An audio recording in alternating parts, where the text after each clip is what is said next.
বন্ধু সামনে এসএসসি পরীক্ষা, তা কি করলে পাস করবো বল দিন। তাহলে বলবো আমি দাদা বলি তাহলে এই কদিন টাটা মেনি চল। अबे जल्दी बोल, कल सुबह पनवेल निकल। বল দেখি। 100 এর মধ্যে 100 দা 100% পাস, কোনো ফেল করার তো চান্স নেই। কি সেটা? তাহলে আমি দাদা বলি তাই শোন। বন্ধু বল তালি। শোন তালি আমি দাদা বলি তাই শোন। প্রতিদিন সকালবেলা উঠবি, বইটা খুলবি, বিরাস করা যাবে না বলে বইটা খুলবি, বইয়ের মাঝখানে ফোনটা নিবি, ফোনটা অন করবি, ডাটাটা অন করবি, কে গেটে মেসেজ দিয়ে দেখবি, প্রেম তো করিস না কটা করিস। रहा नहीं जाता। একটা হবে না আরো 2-3 দিন লাগবে। प्यारी समझ गई। মিনিমাম 5টা প্রেম করা লাগবে, তাহলে পাস করা যাবে না।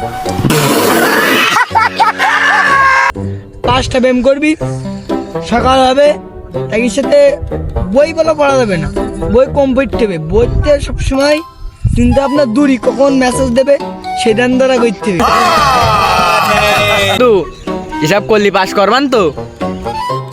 কি বলিস বন্ধু, আমার কথা বিশেষ হয় না। আরে পাগল, আমি কি তোর খারাপ বুদ্ধি দেবো? আমি যা বলি তাই শোন। পরীক্ষায় পাস ছাড়া ফেল হবে না, 100 মধ্যে 100। समझ रहे हो?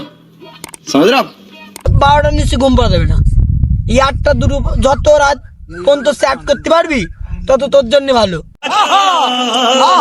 সন্তালি এই যে কথাটা বললাম না, তোরা আমার মধ্যেই থাক, বাইরের জন্য আর কেউ না জানে। তুই আমার সবচেয়ে ক্লোজ বন্ধু, আমি চাইনি যে তোর ক্ষতি হোক। আর কেউ জানলেই সমস্যা, আর কারো পাস করে দেবে না, শুধু তুই পাস করবি, ঠিক আছে? আর কারোর সাথে না বলিস নি, সব গোপনে থাক, পাস অবশ্যই করবি।